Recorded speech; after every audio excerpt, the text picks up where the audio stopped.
Gak apa-apa ya? Kemarin duduk. Masih kayaknya Masih.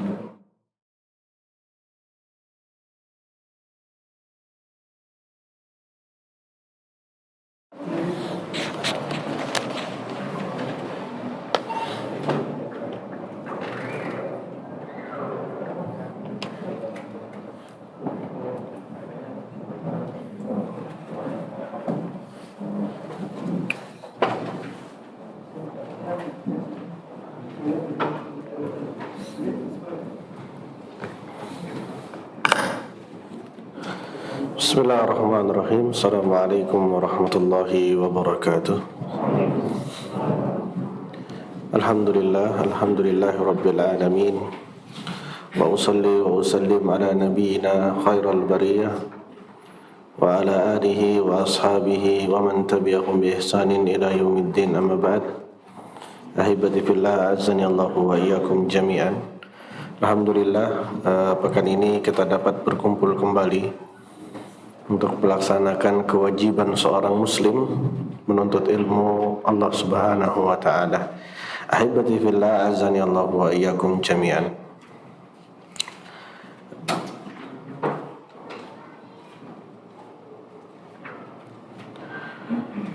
Kemarin kita telah membahas masalah sifatul wudu. Insyaallah sekarang masih melanjutkan tentang kitabul wudu.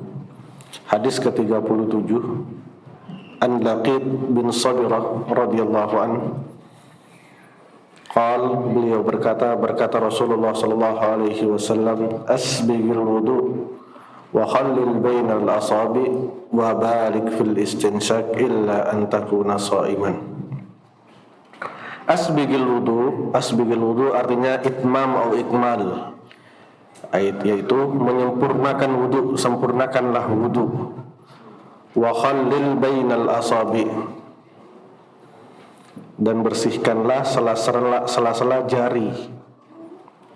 Wa balik fil istinshaq, balik mubalaghah artinya berlebih-lebihanlah di dalam beristinshaq. Illa an takuna shaiman, kecuali engkau sedang berpuasa. Akhrajahul arba'ah wa sahahahu Ibnu Zaimah.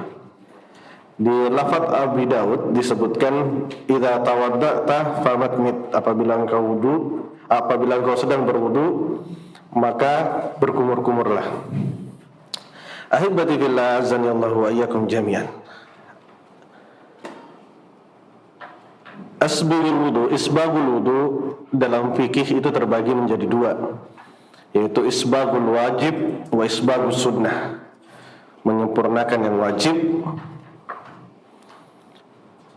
dan isbag penyempurnaan yang sunnah. Yang wajib yaitu seperti yang terdapat dalam ayat Al-Quran, yaitu 4 anggota: wajah, tangan sampai siku, kepala, dan kaki. Ini yang wajib. Adapun isbagus sunnah, adapun penyempurnaan yang sunnah, seperti hadis yang pekan lalu kita sampaikan, diulang sebanyak 3 kali, terdapat mencuci tangan di awal. Ini isbagus sunnah. Wa khallil bainal asabi, dan sela-sela jari. Taib. Ulama di sini menekankan sela-sela jari yang dimaksud di hadis ini adalah aqwa asabi'ir rijal, asabi'il qadam, yaitu sela-sela jari di kaki, sela-sela jari kaki. Para ulama menjelaskan ada 2 cara mentahlil sela-sela ini. Ada yang menggunakan telunjuk, jari telunjuk tangan kita dimasukkan ke sela-sela jari. Ada yang menggunakan kelingking. Sebagian para ulama mengatakan sunnahnya dengan kelingking, membersihkan sela-sela jari kaki. Baik. Hukumnya apa? Ulama membagi hukumnya menjadi beberapa hukum. Yang pertama, hukumnya sunnah. Hukumnya sunnah jika kaki kita tidak perlu dimasukkan jari sudah terkena, karena ada beberapa orang yang lengket, yang hampir lengket jarinya, jari kakinya, sehingga dia harus tahlil, harus memasukkan jari ke sana supaya airnya itu terkena. Kalau model kakinya atau bentuk kakinya jarinya agak lengket, maka hukum tahlil di sini menjadi wajib. Hukum takhlil menjadi wajib jika antum yakin jika tidak memasukkan jari di sela-sela kaki jari antum, maksudnya tidak memasukkan kelingking tangan antum di sela-sela jari antum, akhirnya tidak masuk. Kalau antum yakin tidak masuk, maka hukumnya takhlil di sini menjadi wajib. Taib. Apakah takhlil di sini menggunakan tangan kanan atau tangan kiri? Ulama berbeda pendapat menjadi dua. Yang kanan mengatakan karena wudu termasuk ibadah. Setiap ibadah Rasulullah SAW mendahulukan yang kanan. Apabila wudu di sini termasuk dari membersihkan adza, membersihkan kotoran, menggunakan tangan kiri. Dan dua-duanya memiliki dalil. Dua-duanya memiliki dalil. Wallahu a'lam bishawab. Wa balik fil istinsyaq, dan berlebih-lebihanlah dalam istinsyaq. Para ulama menjelaskan berlebih-lebihan dalam istinsyaq adalah sampai terasa sedikit perih.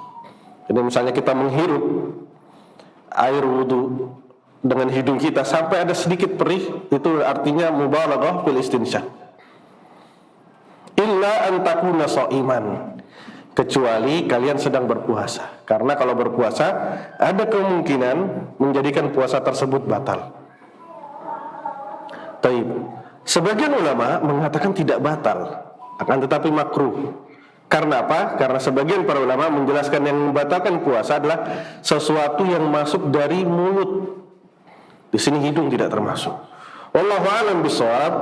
Yang pendapat mayoritas para ulama, hidung juga termasuk yang bisa membatalkan puasa lewat hidung. Taib. Lalu bagaimana lewat mata? Karena ada tetesan mata yang berasa. Dulu itu ada herbal yang dengan madu kalau nggak salah. Kadang kalau kita teteskan di mata, rasanya sampai tenggorokan. Apakah ini membatalkan wudu? Ini tidak membatalkan wudu menurut pendapat mayoritas para ulama. Sesuatu yang diteteskan di mata, walaupun ada rasanya di tenggorokan, ini tidak membatalkan wudu. Dan ini pendapat mayoritas para ulama.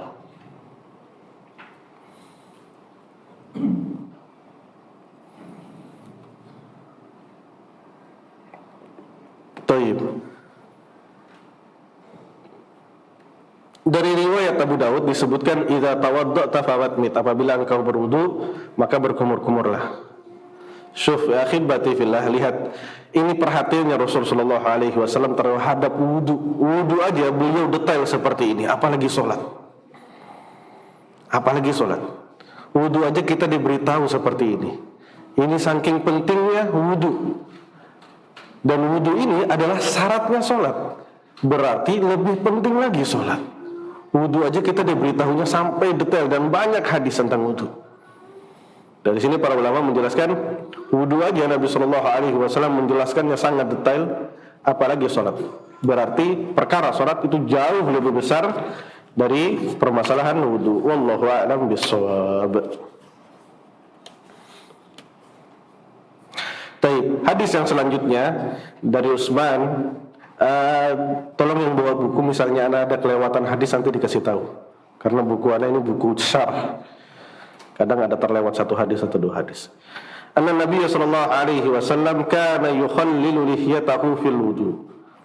Dari Utsman radhiyallahu an, beliau berkata, dahulu Nabi sallallahu alaihi wasallam kana, ingat seperti yang kita sering sebutkan, kana yufidu daimumah. Setiap hadis yang berawal dari kata-kata kana itu berarti Nabi Shallallahu Alaihi Wasallam selalu melaksanakan perbuatan tersebut. Ingat, setiap hadis yang dimulai dari kata-kata kana itu berarti Nabi Shallallahu Alaihi Wasallam selalu melaksanakan perbuatan tersebut. Kecuali ada dalil yang lain yang mengatakan hal sebaliknya. Tapi jika tidak ada dalil yang lain yang membantah atau yang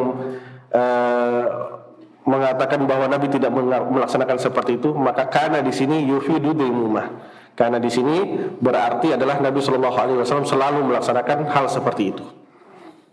Anna Nabi Shallallahu Alaihi Wasallam kana yukhallilu lihyatah. Dahulu Nabi Shallallahu Alaihi Wasallam selalu yukhallil itu apa? Memasukkan jarinya ke dalam, menyisir dengan tangan. Tahlilul lihya, para ulama membaginya menjadi dua cara. Afwan, kita ralat sedikit. Sekarang para ulama membedakan jenis lihyah, jenis jenggot. Ada menjadi dua. Ada yang khafif, ada yang sedikit, dan ada yang banyak. Cara membedakannya gimana? Para ulama menjelaskan yang sedikit adalah apabila engkau melihat jenggot orang tersebut, engkau dapat melihat basarah. Basarah itu kulit dalamnya. Kalau kulit dalamnya bisa terlihat, berarti ini termasuk golongan yang sedikit. Kalau tidak terlihat, berarti ini golongan yang banyak. Baik. Nah, kalau khafif, kalau sedikit, caranya harus sampai kulit dalamnya terkena. Semuanya harus terkena. Kulit dalamnya harus terkena. Kalau yang banyak terbagi, para ulama menjelaskan menjadi dua cara. Yang pertama adalah mengambil air dengan tangan dan menaruhnya di bawah jenggot, baru menggesernya seperti ini. Ini yang pertama. Yang kedua adalah mengambil air dengan tangan dan menjadikan tangan ini sebagai sisir. Jadi seperti ini. Seperti ini, terserah dari belakang ke depan, dari depan ke belakang, tidak masalah. Itu dua cara yang dijelaskan para ulama. Jadi tidak hanya dengan menyisir dengan jari saja, akan tetapi ada yang mengambil air. Para ulama berbeda pendapat, apakah air ini dibuang atau air ini ditaruh di tangan kemudian ditaruh ke jenggot. Wallahu a'lam bishawab. Masyhur yang terkenal adalah pendapat yang airnya dibuang kemudian kita menggosok ke bagian jenggot. Dan ini pendapat mayoritas para ulama. Wallahu a'lam bishawab. Baik.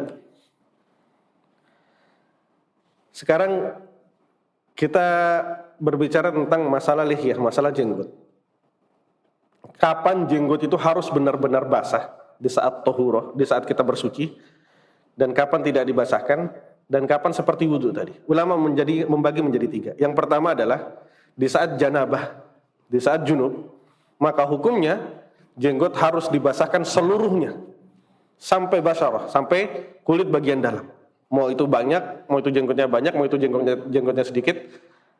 Caranya adalah kalau mandi junub harus dibasahkan seluruhnya. Ustadz, apakah ini bisa kita kiaskan bahwa wanita mandi junub rambutnya harus basah semua?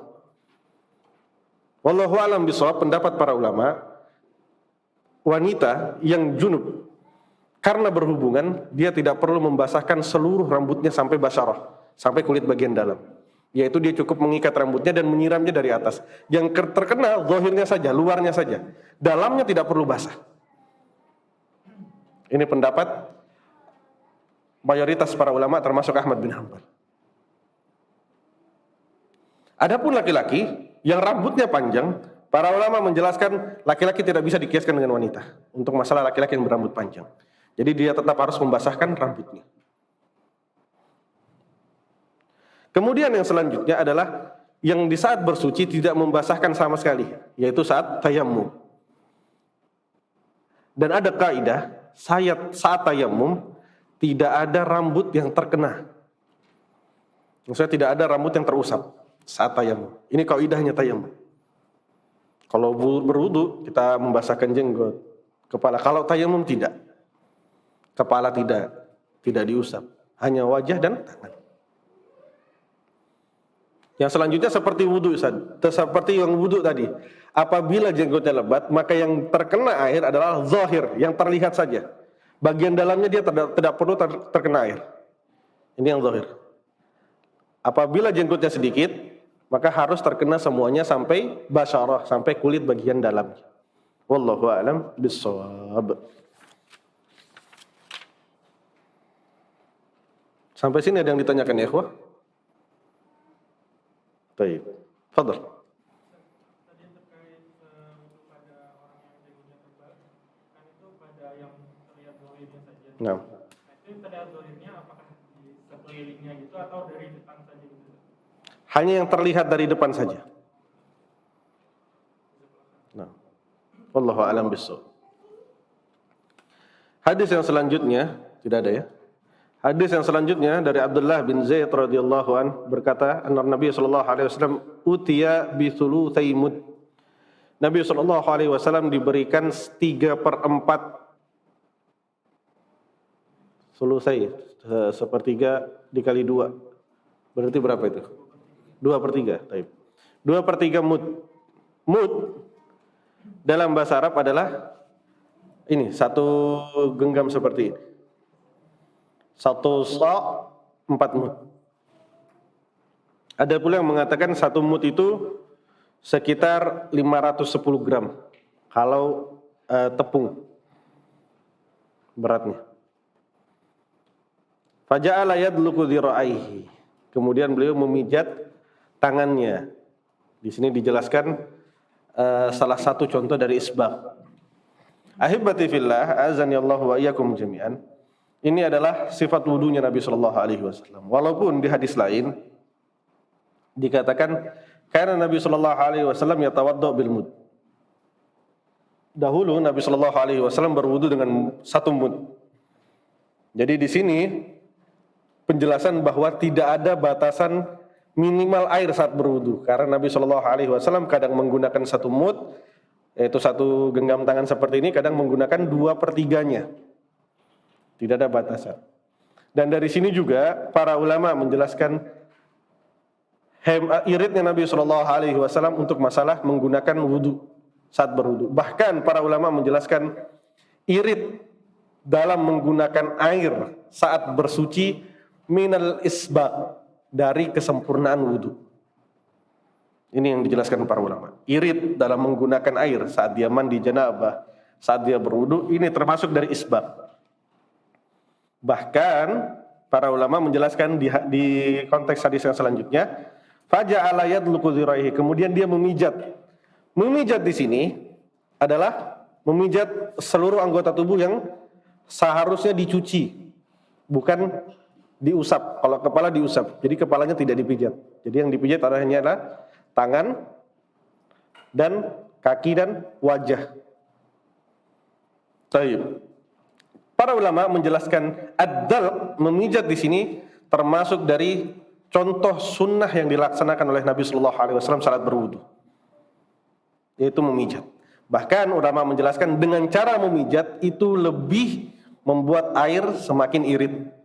Karena apa? Karena dengan memijat kita dapat memastikan seluruh air itu sampai ke sela-sela. Apa hukumnya dalq di sini? Para ulama menjelaskan hukumnya dalq wajib apabila airnya sedikit. Hukumnya memijat wajib apabila airnya sedikit. Kalau banyak hukumnya sunnah. Kalau kita menggunakan air yang banyak, misalnya air wudu seperti keran, kan airnya berjalan terus. Itu tidak wajib untuk dipijit, karena airnya mengalir terus. Adapun jika airnya sedikit, maka hukumnya wajib ad-dalq, wajib memijit, agar seluruh air sampai ke anggota tubuh yang diwajibkan dalam berwudu. Wallahu a'lam bishawab.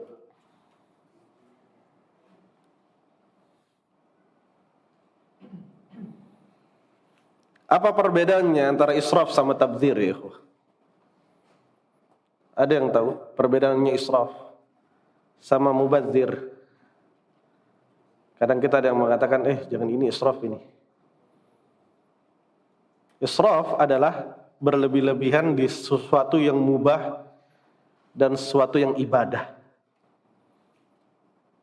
Sesuatu yang disyariatkan. Misalnya israf saat berwudu, menggunakan air banyak saat berwudu, ini termasuk israf. Dan saat makan dan minum, ini juga israf. Adapun tabdzir adalah sesuatu yang diharamkan oleh Allah Subhanahu wa taala.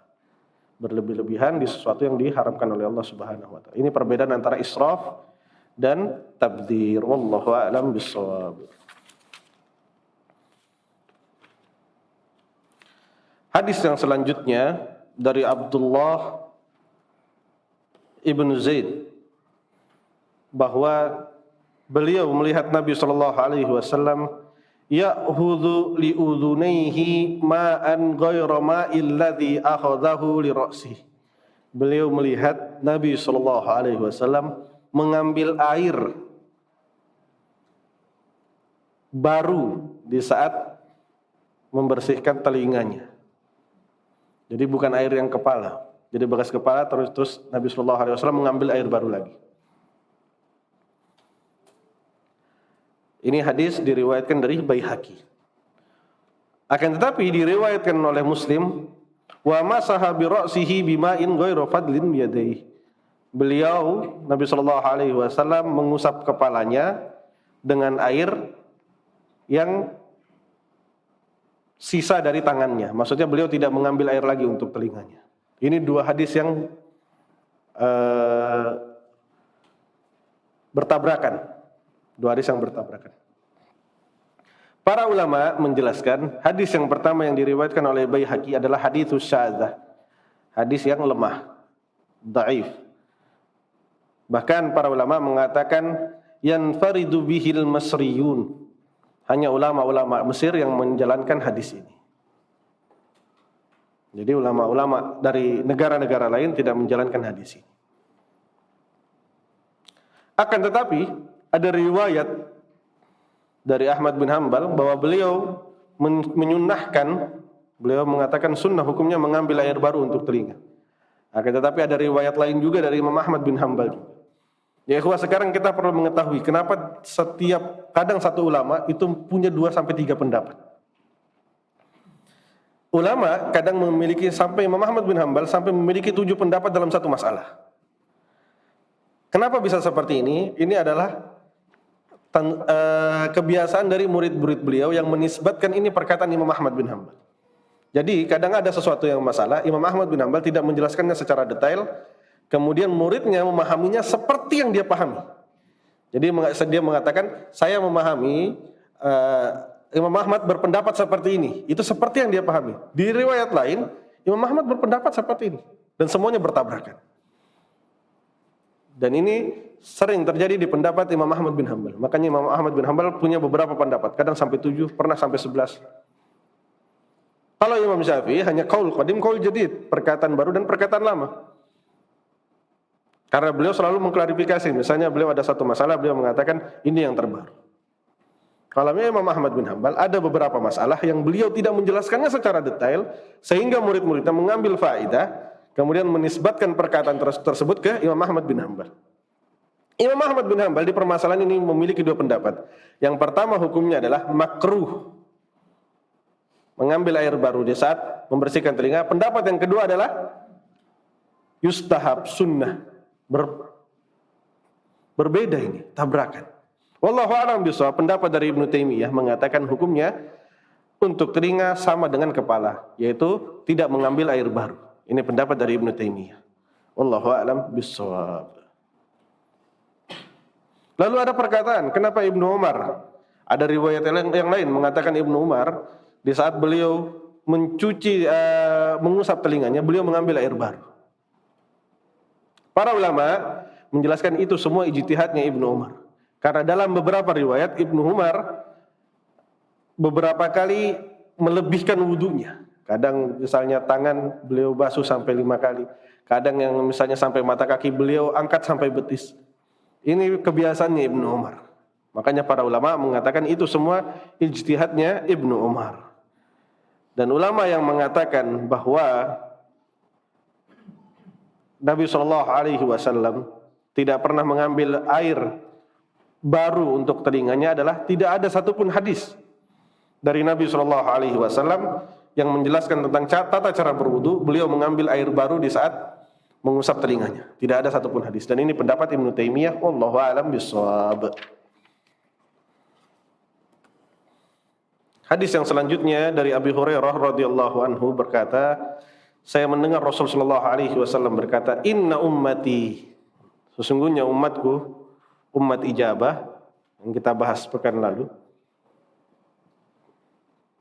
ya'tuna yaumal qiyamah, akan datang kelak di hari kiamat, gurron muhajjalin. Gurron itu artinya bayadul fil wajh, wajah yang putih. Muhajjalin itu nur, yang putih dan bercahaya.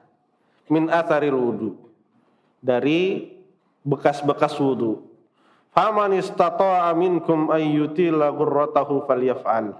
Barang siapa dari kalian yang bisa memperbanyak atau memperlama gurrah, putih di wajahnya, maksudnya wudunya, maka lakukanlah. Para ulama menjelaskan kalimat faman istata'a minkum ayyutila ghurratahu falyaf'al ini adalah perkataan dari Abu Hurairah, bukan perkataan dari Nabi sallallahu alaihi wasallam. Ulama hadis mengatakan perkataan faman istata'a minkum ayyutilla ghurratahu, ini adalah perkataan Abu Hurairah. Jadi hadisnya Nabi sallallahu alaihi wasallam hanya sampai min atharil wudu.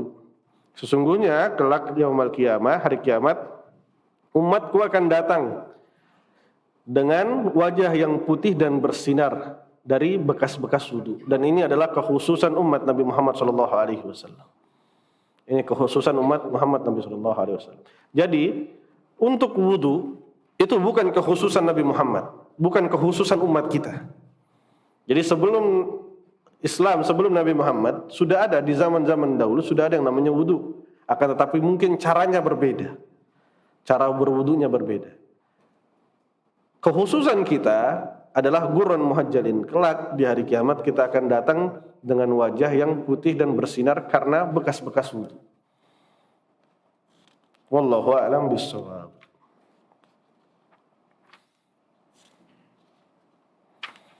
Hadis yang selanjutnya. An Aisyah radhiyallahu anha qalat, dari Aisyah radhiyallahu anha beliau berkata, karena Rasul sallallahu alaihi wasallam yujibuhu tayammun.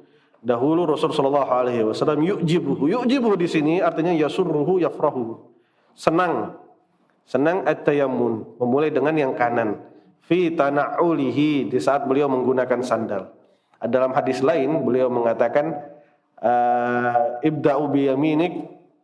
Anda lupa konteks hadisnya. Artinya adalah di saat engkau menggunakan sandal mulailah dengan kananmu, kemudian di saat engkau melepaskan sandal mulailah dengan kirimu, agar kanan adalah kaki yang terlama di sandal. Maksudnya kaki yang terlama karena dia pasangnya di awal, dilepasnya paling terakhir. Wa tarajjulihi, tarajjul artinya bersisir. Jadi saat Nabi sallallahu alaihi wasallam bersisir, beliau memulai dari sisi kanannya. Wa tuhurihi, dan saat beliau bersuci. Wa fi sya'ni kulli, dan di setiap sya'an urusan-urusannya Nabi sallallahu alaihi wasallam memulai dari yang kanan. Taib. Yujibu di sini Nabi sallallahu alaihi wasallam di dalam hadis yujibu itu terbagi menjadi dua. Yujibuhu fi syariah, beliau senang di sesuatu yang disyariatkan, seperti ini, seperti saat berwudu beliau senang berwudu memulai dengan kanan. Ini sesuatu yang disyariatkan.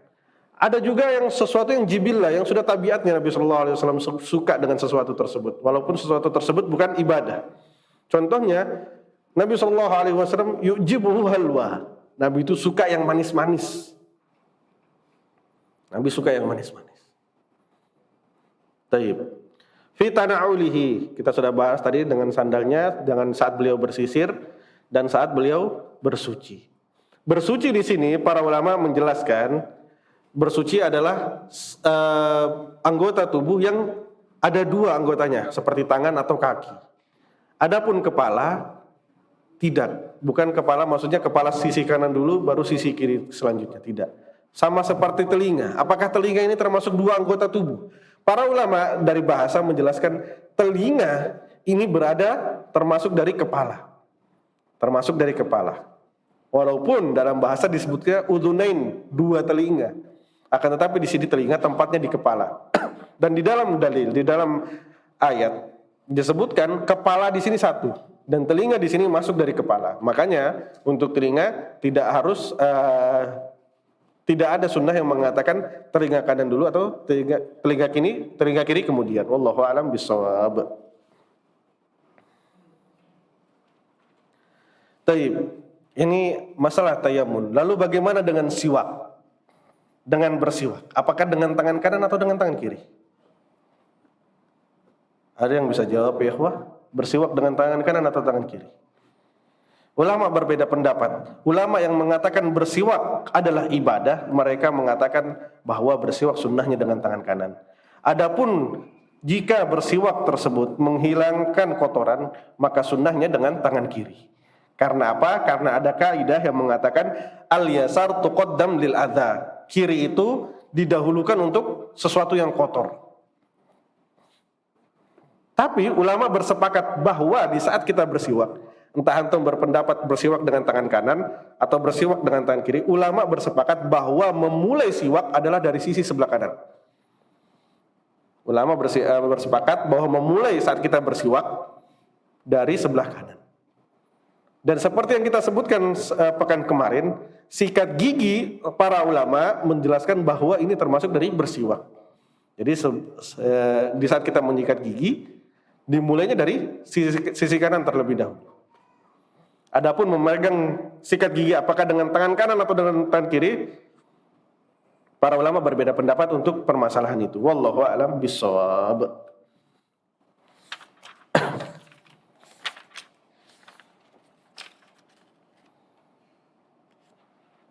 Hadis yang selanjutnya cukup sama hadisnya dari Abi Hurairah radhiyallahu anhu, beliau sallallahu alaihi wasallam berkata, "Idza tawadda'tum fa'abda'u bima yaminikum." Apabila kalian berwudu, maka mulailah dari sisi kanan kalian. Di sini disebutkan bahwa sisi kanan di sini hukumnya sunnah. Kenapa hukumnya sunnah? Karena di dalam ayat tidak disebutkan harus kanan terlebih dahulu. Di dalam ayat tidak disebutkan harus kanan terlebih dahulu. Makanya para ulama menjelaskan hukum tayammun di saat berwudu adalah sunnah. Adalah sunnah. Wallahu a'lam bishawab. Baik, hadis yang selanjutnya dari Jabir bin Abdullah radhiyallahu anhuma tentang sifat hajinya Nabi sallallahu alaihi wasallam. Beliau berkata, ibda'u bima bada Allahu bihi ahrajahu an-Nasa'i wa hakadha bilafdil amr." Ini lafadznya lafadz perintah. Akan tetapi diriwayatkan dari Muslim mengatakan abda'u bima bada Allahu bihi. Dari lafadz Muslim itu adalah khabar, mengkabarkan. Artinya adalah mulailah seperti yang Allah mulai dengannya. Ada yang bisa menyebutkan kenapa hadis ini dimasukkan di babul wudu? Apa maksudnya? Di sini Ibnu Hajar menyebutkan hadis ini di dalam babul wudu. Ini hadis disebutkan di bab haji. Hadis ini ada di bab haji. Mulailah seperti yang Allah mulai. Mulailah dengan apa yang Allah mulai. Ini arti dari hadisnya. Hadis ini menyebutkan bahwa hukumnya tertib di saat berwudu adalah wajib. Jadi, idza qumtum ila shalah faghsilu wujuhakum wa aydiyakum ila al-marafiq wamsahu bi ru'usikum wa aydiyakum wa arjulakum. Apabila kalian ingin bangun untuk melaksanakan salat, maka berwudulah. Maka cucilah muka kalian, kemudian tangan kalian, kemudian usaplah kepala kalian, lalu kaki kalian. Ini maksud hadisnya.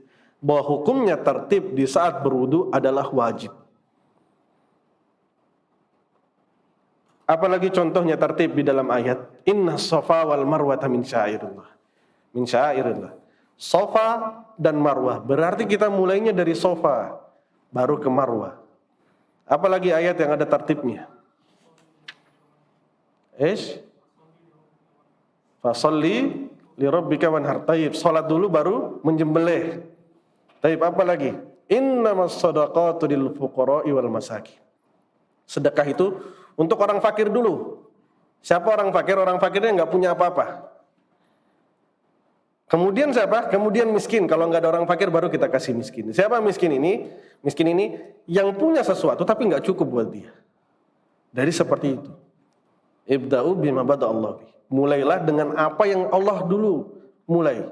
Jadi kalau kita lihat, sering ulama itu menjelaskan misalnya, hukumnya ini didahulukan di ayat ini. Ini adalah ini. Jadi perkataan Nabi Sallallahu Alaihi Wasallam itu ada jawami'ul kalim, yang pendek tapi maknanya besar. Para ulama menjelaskan ini termasuk dari jawami'ul kalim. Hadis yang pendek tapi maknanya besar. Wallahu a'lam bishawab. Hadis yang selanjutnya adalah dari Jabir bin Abdullah radhiyallahu anhu. Beliau berkata, dahulu Nabi sallallahu alaihi wasallam, kana Nabi sallallahu alaihi wasallam, kana idza tawaddaa adarul ma'a ala mirfaqaihi. Apabila Nabi berwudu, beliau mengelilingkan air, beliau memberikan air di sekeliling sikunya. Akhrajahu Daraqutni. Hadis ini dilewatkan dari Daraqutni, akan tetapi hadis ini adalah hadis yang dhaif, dan Ibnu Jauzi mengatakan di kitabnya Tahqiq, hadis ini hadis yang dhaif. Hadis yang dhaif.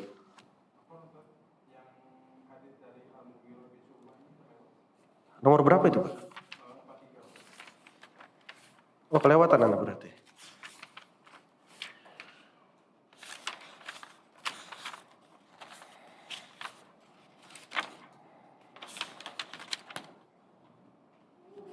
Sudah dibahas tadi ini, Pak.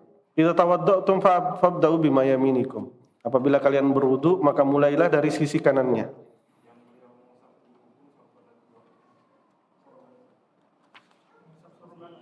Mengusap surban. Aywa, sahih, patib. Dari Mughirah bin Syu'bah radhiyallahu anhu, Nabi sallallahu alaihi wasallam, dahulu Nabi sallallahu alaihi wasallam berwudu, famasaha binasiyatihi. Nasiyah ini adalah muqaddamur ra's. Nasiyah itu bagian depan kepala. Bagian depan kepala. Beliau mengusap bagian depan kepala, dan ini yang dibawakan oleh Syafi'i bahwa mengusap kepala itu hanya bagian depan saja. Ini dalilnya Syafi'i. Wa ala imamatin, dan atas imamahnya, surbannya, wa khuffain. Taib. Maksudnya nasiyatihi di sini adalah nasiyah bagian depan kepala yang tersingkap di saat kita menggunakan imamah. Jadi kadang orang zaman dahulu menggunakan imamah seperti ini, ada surbannya, jadi tersingkap beberapa kepala. Nah, inilah yang dimaksud nasiyah.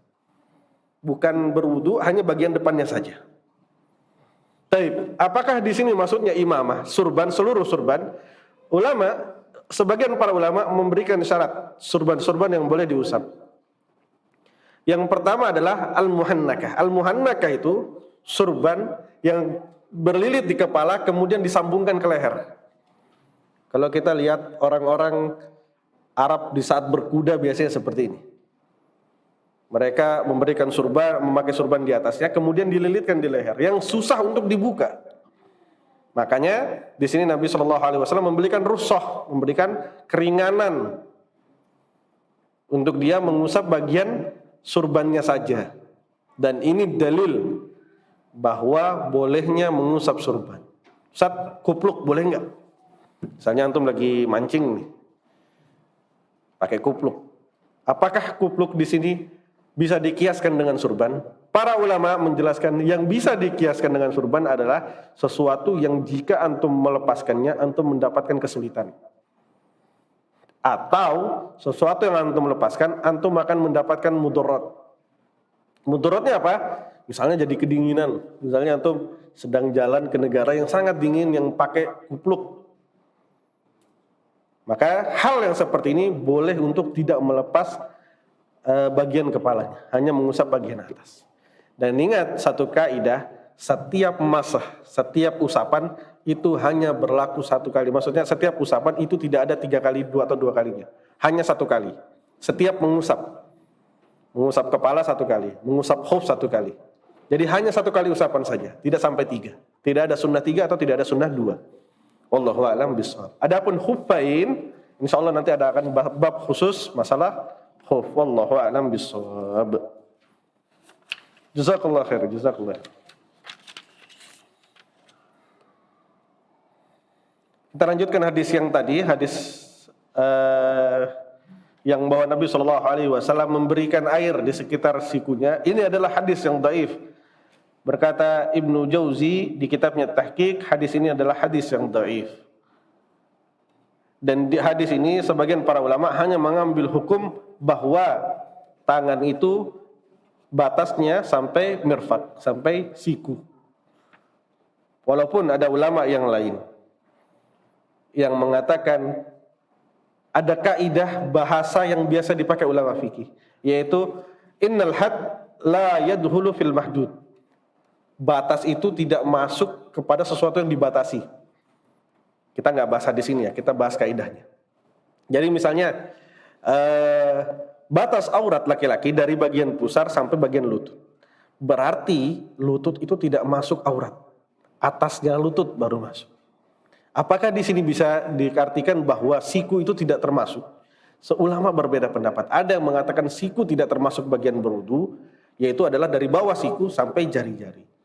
Akan tetapi mayoritas para ulama mengatakan ikhtiyaton, untuk menjaga, lebih baik memasukkan siku. Wallahu a'lam bishawab.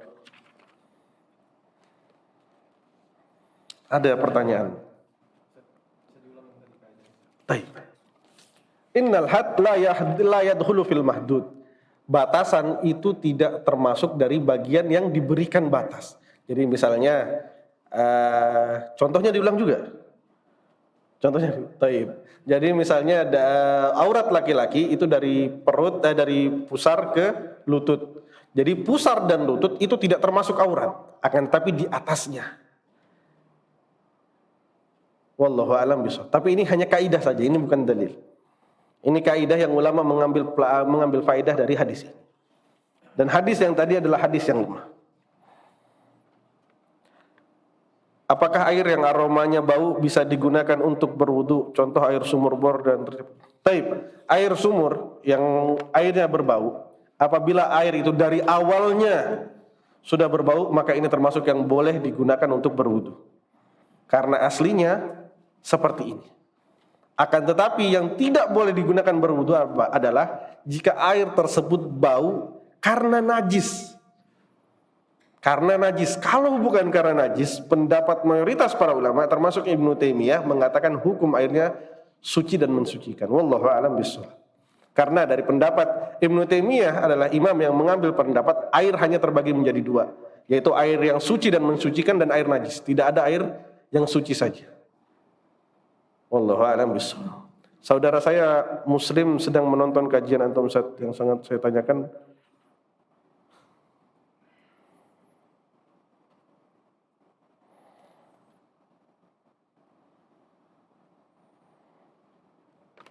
Taib ahibati fillah, untuk masalah merokok.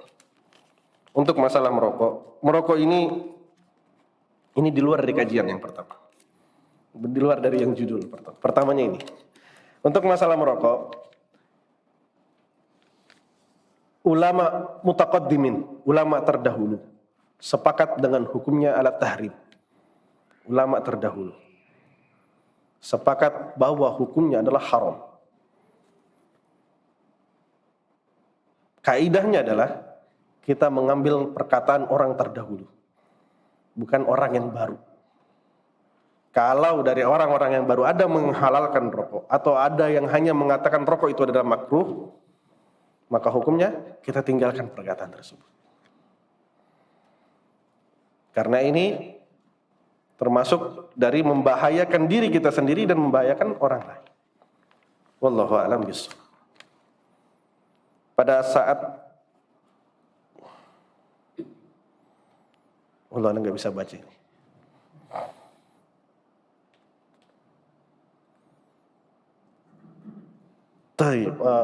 Saat kita mau sholat terus kita merasakan kebelet. Ulama berbeda pendapat. Kalau di saat kita baru mau sholat, kita sedang kebelet, baru mau sholat ini, belum takbiratul ihram, maka hukumnya, insyaallah, Anda selesaikan dulu ya. Maka hukumnya kita tidak melaksanakan sholat. Kalau kita kebelet sebelum takbiratul ihram, maka hukumnya kita tidak melaksanakan sholat. Kalau sudah takbiratul ihram baru kebelet, ulama terbagi menjadi dua. Apabila kebelet tersebut merusak tuma'ninah, maka hukumnya membatalkan sholat. Kita membatalkan sholat lalu buang air kecil. Wallahu a'lam bishawab. Tapi kalau tidak merusak tuma'ninah, maka bisa dilanjutkan. Taib. Ada rasa was-was tentang sisa air kecil, sisa buang air kecil. Ibnul Jauzi kalau tidak salah pernah ditanyakan permasalahan ini. Beliau menjawab, apabila ada was-was tentang seseorang saat dia sholat, dia mengatakan jangan-jangan di celana dalam saya ada bekas air kencing. Ibnul Jauzi mengatakan anggap aja itu seperti air biasa. Karena apa? Karena ini was-was dari syaitan. Jadi tidak usah diperdulikan. Sholatnya tidak perlu diulang. Wallahu a'lam bishawab. Fadhal adzan, kita lanjutkan beberapa hadis insyaallah.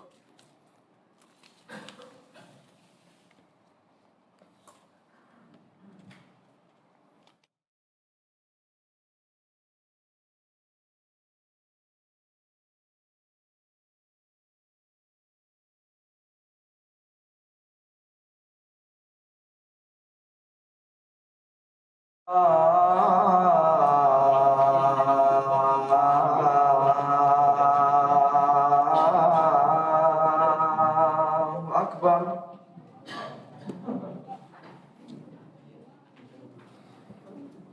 Allahu Akbar.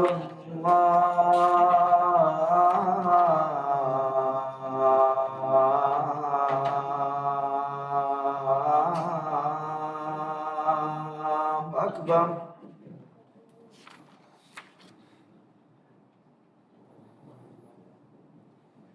Asyhadu an la ilaha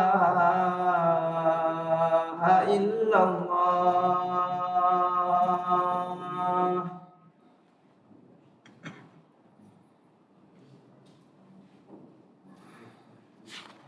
Asyhadu an la ilaha illallah.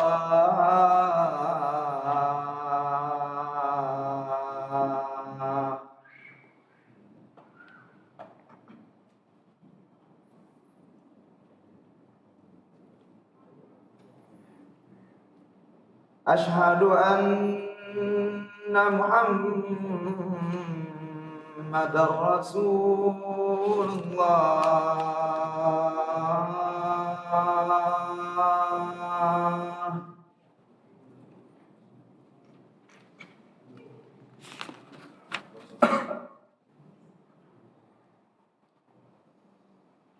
Asyhadu anna Muhammadar Rasulullah.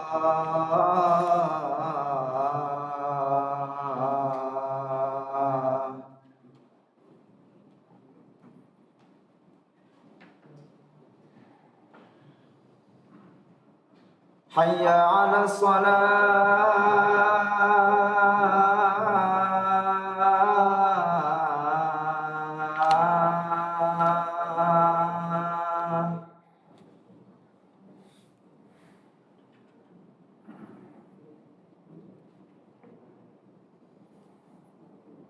Hayya 'alas shalah.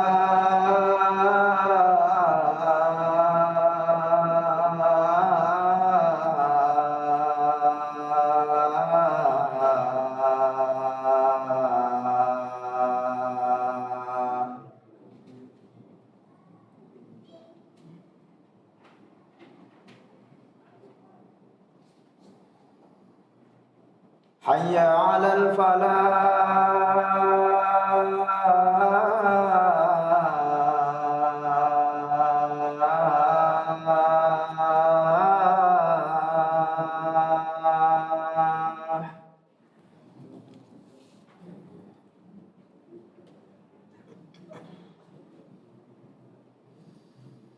Hayya 'alal falah.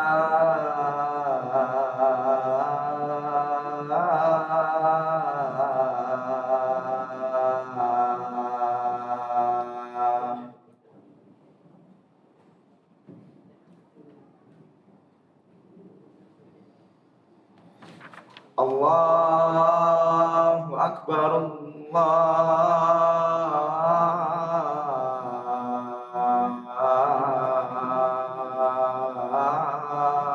Allahu Akbar.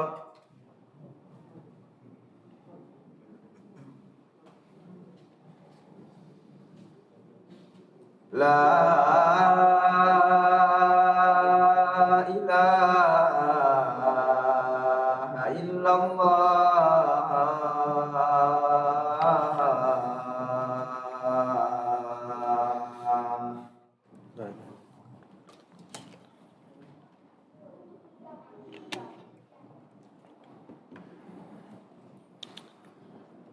Bismillahirrahmanirrahim. Alhamdulillah wassalatu wassalamu ala Rasulillah wa ba'd.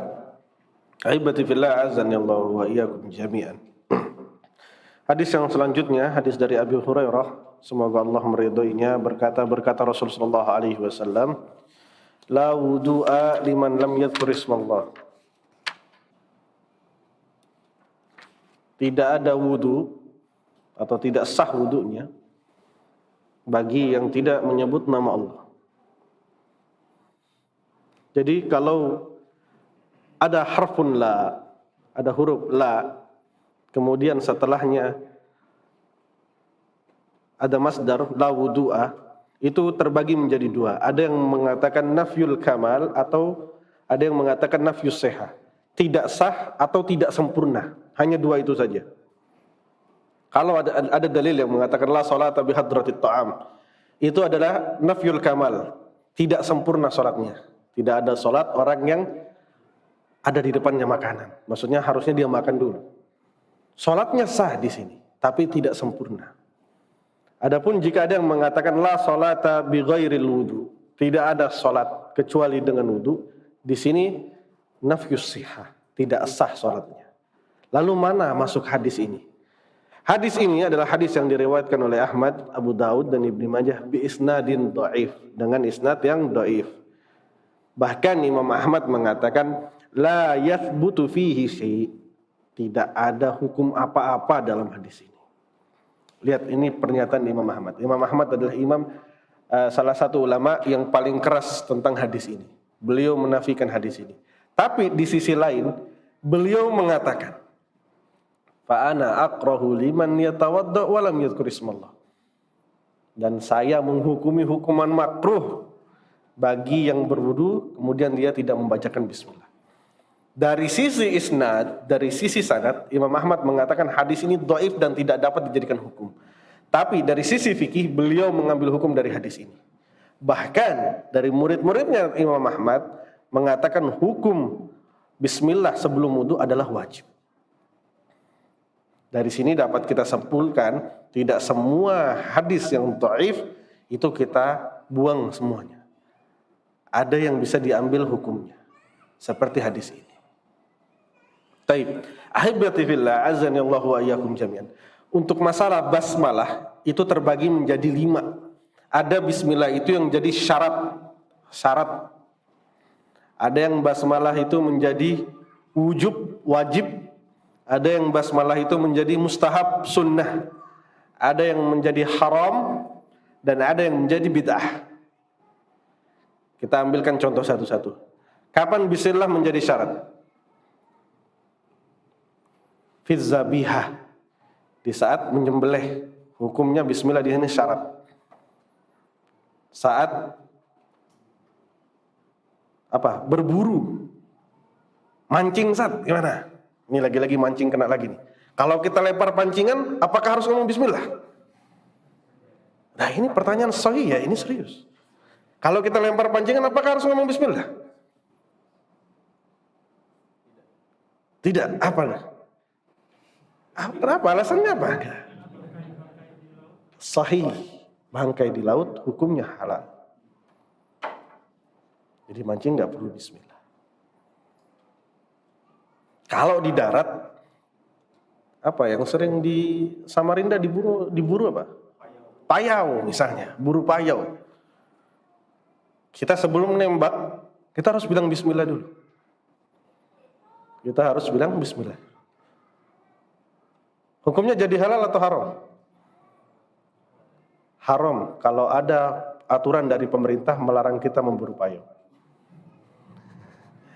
Itu hukumnya jadi haram. Kalau tidak ada, hukumnya halal. Di saat kita menembak, kita bilang bismillah. Baik. Kapan bismillah menjadi wajib? Saat makan dan minum. Kapan bismillah menjadi sunnah? Hadis ini. Mayoritas para ulama mengatakan bismillah sebelum wudu hukumnya sunnah. Kapan bismillah menjadi haram? Saat melakukan maksiat. Antum beli khamar bilang bismillah. Bismillah deh kita beli. Ini hukumnya haram. Hukumnya bismillah di sini menjadi dosa. Kapan menjadi bid'ah? Ya Allah ya ikhwah, kapan menjadi bid'ah? Tayyib, sebelum sholat. Sebelum takbir, antum mengatakan bismillahirrahmanirrahim. Allah Akbar. Mayoritas para ulama, lajnah daimah, Syekh Ibn Bas, Syekh Ibn Utsaimin mengatakan tidak ada satupun dalil yang menyebutkan bahwa Nabi SAW sebelum takbiratul ihram mengucapkan bismillah. Sama dengan sebelum azan. Tidak ada satupun sunnah dan tidak ada satupun perbuatan sahabat menurut para ulama yang mengatakan bahwa dahulu mereka mengucap bismillah sebelum azan. Wallahu a'lam bissawab. Lalu ulama yang mengatakan tidak mengambil sama sekali hukum ini, apa dalil mereka? Dalil mereka adalah tidak ada satupun hadis yang diriwayatkan tentang tata cara berwudu dari Nabi Shallallahu Alaihi Wasallam bahwa Nabi mengucapkan Bismillah sebelum wudu. Adapun mereka yang mengatakan hukumnya sunnah, mereka menggunakan dalil yang umum. Ada dalil yang disampaikan oleh Nabi Shallallahu Alaihi Wasallam, kullu amrin dzibalin la yabda'u fihi Bismillah fahuwa abtar. Setiap satu perkara yang tidak dimulai dengan bismillah, maka abtar, terpotong atau akta, terputus pahala. Ini dalil keumuman dari perkataan bismillah. Lalu Ustaz, bisakah itu dikiaskan ke sholat atau ke azan? Para ulama mengatakan tidak. Karena Nabi SAW menjelaskan wudhu saja sedetail ini, apalagi sholat. Kalau sudah tidak ada di sholat, berarti tidak bisa ditambah-tambahkan lagi. Wallahu a'lam bishawab. Alhamdulillah ini banyak hadiah malam ini, kertas-kertasnya. Pertanyaan dari Facebook, bagaimana jika perempuan ingin wudhu di tempat yang agak terbuka? Bolehkah tidak membuka kaos kaki karena takut? Boleh. Pendapat mayoritas para ulama, wanita jika berwudhu di tempat umum yang terbuka, maka tidak masalah dia untuk tidak membuka kaos kakinya. Ayyuhal ikhwah, dan ini juga berlaku untuk laki-laki. Dan anak nasihatkan juga untuk wanita. Sebelum keluar rumah, sebelum menggunakan kaos kaki, berwudu terlebih dahulu. Sebelum, ini buat semuanya, laki-laki dan wanita. Sebelum keluar dari rumah, sebelum menggunakan kaos kaki, berwudu terlebih dahulu. Kalau antum misalnya ke mall, terus pakai kaos kaki, sebelum pakai kaos kaki sudah berwudu, maka hukumnya boleh secara sepakat para ulama bahwa antum mengusap saja walaupun antum tidak safar. Walaupun tidak safar, boleh mengusap saja. Wallahu a'lam bishawab. Makanya lebih baik berwudu dahulu sebelum menggunakan kaos kaki. Apabila lupa mengucapkan basmalah saat berwudu, apakah harus mengulanginya? Tidak. Hukumnya sunnah menurut sebagian para ulama. Dan para ulama yang lain mengatakan tidak ada hukum sunnah. Bagaimana saat mendekati waktu adzan lalu berkeinginan untuk jima, yang mana didahulukan? Yang sering. Oh, yang sering. Baik.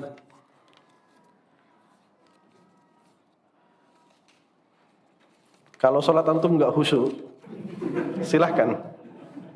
Kalau sholat antum nggak khusyuk karena itu silahkan. Kalau antum terpikir terus kan, jadi sholatnya tumaknina syarat ya, akhi. Tumaknina harus dalam sholat, tidak boleh ditinggalkan. Ada pertanyaan lain ya, wah.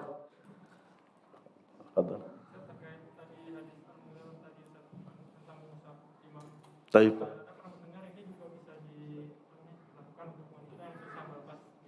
Nah.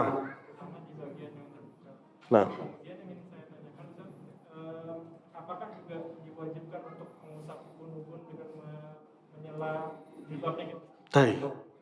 Pertama solusinya adalah yang tadi Anda sebutkan. Dia menggunakan sebelum menggunakan jilbab dia berwudu terlebih dahulu. Jika sudah menggunakan jilbab, maka dia boleh mengusap jilbabnya. Yang pertama. Kalau dia belum berwudu, maka hukumnya dia boleh memasukkan tangannya ke dalam jilbab tanpa harus membuka jilbabnya. Seperti itu. Wallahu a'lam bishawab.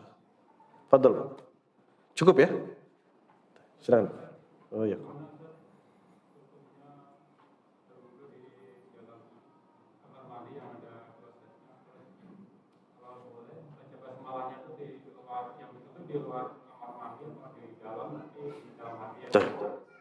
Baik. Pertama kita masalah talafut, masalah berlafat. Berlafat itu ada 4. Yang pertama keras. Keras itu adalah azan contohnya atau imam. Kemudian ada berlafat yang hanya mengeluarkan suara hanya dia saja. Dan ini hukumnya makbul, diterima. Itu seperti antum sholat sir. Dan ada lafaz yang hanya menggerakkan mulut. Hanya menggerakkan mulut. Ini tidak dapat diterima di ibadah apapun. Kecuali satu. Apa ya? Talak, mentalak istri. Mentalak istri, walaupun kita tidak mengeluarkan suara, kita hanya berkata, menggerakkan bibir dengan kata-kata talak, walaupun tidak mengeluarkan suara, jatuh hukum talaknya.